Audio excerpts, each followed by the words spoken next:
नमस्कार दोस्तों, आज हम बात करेंगे अष्टकूट मिलान की। कुंडली मिलान के अंतर्गत ये एक बहुत ही महत्वपूर्ण पॉइंट होता है, एक बहुत ही महत्वपूर्ण हिस्सा है। ज्योतिष का एक बहुत महत्वपूर्ण हिस्सा है कुंडली मिलान। कुंडली मिलान क्या होता है, पहले तो इसे समझेंगे कि कुंडली मिलान की एक प्रक्रिया है। अष्टकूट मिलान कुंडली मिलान की एक प्रक्रिया है। इसके अंतर्गत हम 8 पॉइंट्स ऐसे लेते हैं जिससे हम एक दूसरे को, वर वधू को एक दूसरे के प्रति जानने समझने की क्षमता हम महसूस कर सकते हैं कि यह एक दूसरे के प्रति किस प्रकार से व्यवहार करेंगे, ये एक दूसरे के प्रति कैसा आचरण करेंगे, दोनों की प्रकृति क्या है, प्रवृत्ति क्या है, मनोवृत्ति क्या है और अभिरुचियाँ क्या है। इसका मिलान हम कुंडली मिलान में अष्टकूट मिलान के द्वारा करते हैं। तो ये अष्टकूट मिलान कुंडली मिलान का एक प्रक्रिया है, इस बात को हम समझते हैं। अब देखिएगा कि अगर दोनों की रुचियां समान हैं, दोनों का प्रकृति समान है, दोनों का प्रवृत्ति समान है, तो आप सोचिएगा कि दोनों का जीवन कितना सहज, सरल और सामान्य रहेगा। सहजता से एक दूसरे के प्रति वो समर्पित रहेंगे। विवाह का उद्देश्य तो यही है ना कि एक दूसरे के प्रति समर्पित रहिए, तो वो एक दूसरे के प्रति समर्पित रहेंगे, उनका आचरण शुद्ध होगा, उनके व्यवहार, उनका जो संबंध हैं, चाहे वो शारीरिक हो चाहे वो मानसिक हो, बहुत अच्छे रहेंगे।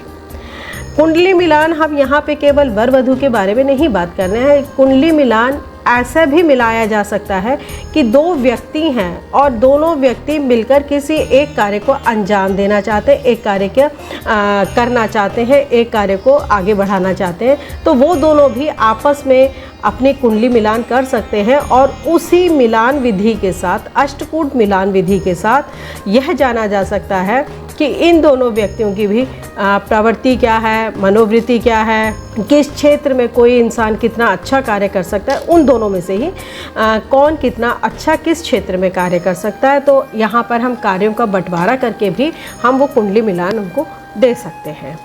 तो कुंडली मिलान दो जीवन को एक ही दिशा की तरफ चलने को प्रेरित करती है।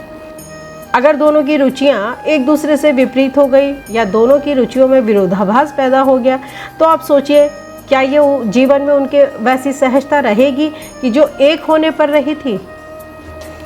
नहीं, ऐसा बिल्कुल नहीं होता है। यहाँ पे दोनों की रुचियाँ अगर एक दूसरे के विरोधाभास में हैं तो उनको जीवन में थोड़ी सी कठिनाइयों का सामना करना पड़ता है, थोड़ा सा विरोधाभास अपने कार्य को करने में सहन करना पड़ता है।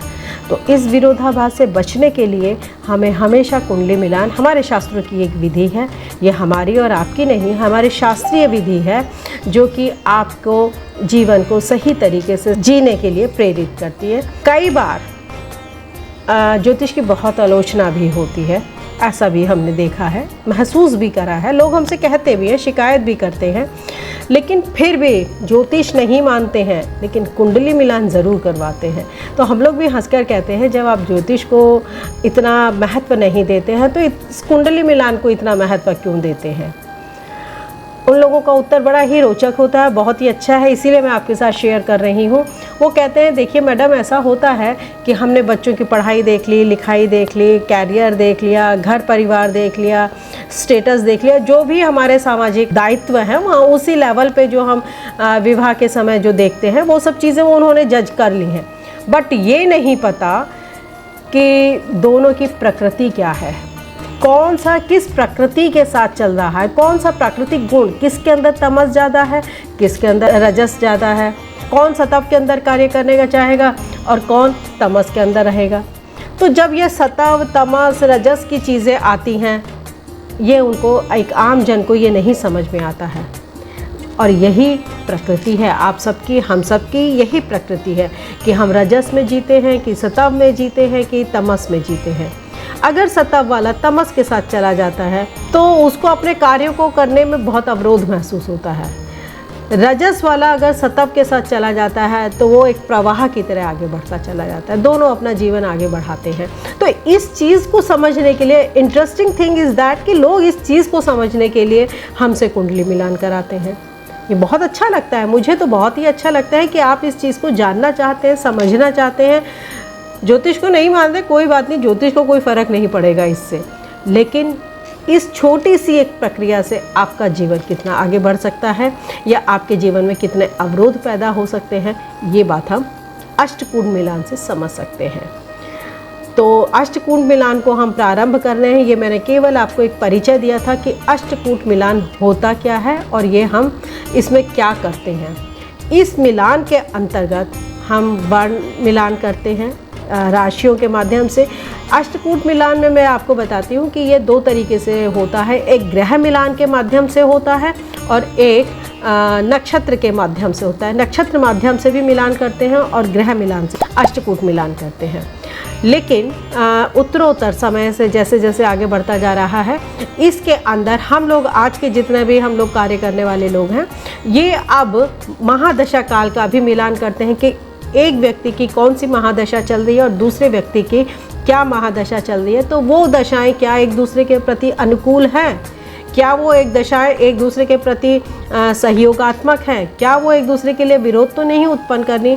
तो अष्टकूट मिलान के समय इन 8 पॉइंट्स के अलावा भी, नक्षत्र मिलान और ग्रह मिलान के अलावा भी आप दशा मिलान अवश्य करवाइए। भाव मिलान ज़रूर कराइए कि एक भाव से दूसरे भाव का क्या संबंध है। अब जैसे इसको समझते हैं कि हम जब कुंडली मिलाते हैं, जीवन में विवाह होता है, तो विवाह के बाद हमारा एक परम उद्देश्य होता है कि हम एक श्रेष्ठ संतति इस समाज को दें।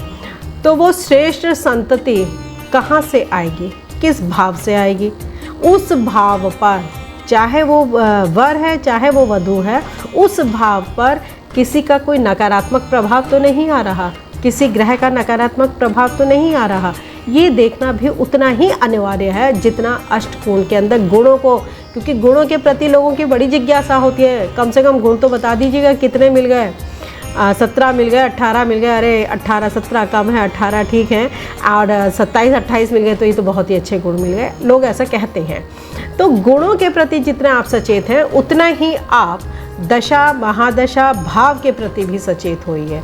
अगर मान लीजिए आपके पंचम भाव पर किसी ग्रह का नेगेटिव प्रभाव है, किसी तरीके का सभी वहाँ पे कोई नकारात्मक प्रभाव आ रहा है, तो इसका मतलब आपकी बुद्धि, पंचम भाव हमारी बुद्धि का है, पंचम भाव हमारी संतान का है, तो हमारी बुद्धि या हमारे संतान पर इसका नेगेटिव प्रभाव पड़ेगा। मान लीजिए आपके पास तो कोई साधन नहीं है ना कि आप अपना पंचम भाव को बदल डालें, कुछ नहीं ऐसा कर सकते हैं, लेकिन हमारे पास एक चॉइस है कि हम जिस कुंडली को देखें, जिस कुंडली को भी देखें, जिसको भी हम पार्टनर बनाएं, उसका अगर पंचम भाव बहुत अच्छा हो जाए तो ये बहुत अच्छी बात है कि अगर पार्टनर का हमारा पंचम भाव अच्छा हो जाए, हमारे पास एक नेगेटिविटी है बट पार्टनर के पास वो नेगेटिविटी नहीं है, तो समझ लीजिएगा 50% तो आपका उद्धार हो ही गया। आप तो नेगेटिविटी लिए बैठे थे लेकिन दूसरा उसको सुधार करने के लिए आ गया। तो इस तरीके से भाव का भी आपस में तालमेल होना बहुत ज़रूरी है। कुंडली मिलान एक प्रक्रिया, वो जो पंचांग के माध्यम से हम करते हैं, वो नहीं है कि पंचांग में पत्रिका देखी और उसमें गुण मिलान देख लिया कि 18 मिल गई कि 20 मिल गई कि 22 मिल गई। नहीं, ऐसे बिल्कुल भी मत मिलवाइएगा आप। उसको पूरी विधि के साथ मिलवाइए। भाई अष्टगुण पूरा तरीके से मिलाए, कुंडली पूरी तरीके से देखें, पूरी कुंडली की विवेचना करें और फिर वो एक दूसरे के भावों को समझें और एक दूसरे की महादशा को भी ज़रूर देखें कि यह महादशा एक दूसरे के लिए सपोर्टिव होनी चाहिए। आपका वक्त अगर अच्छा चल रहा है, आपका समय आपको बहुत कुछ दे रहा है और आप किसी एक ऐसे व्यक्ति से मिलते हैं जो उसको भी वो उत्तरोत्तर वो वृद्धि दे रहा है, तो सोचिए ना आपका जीवन कैसा जाएगा, बहुत श्रेष्ठ जाएगा ना।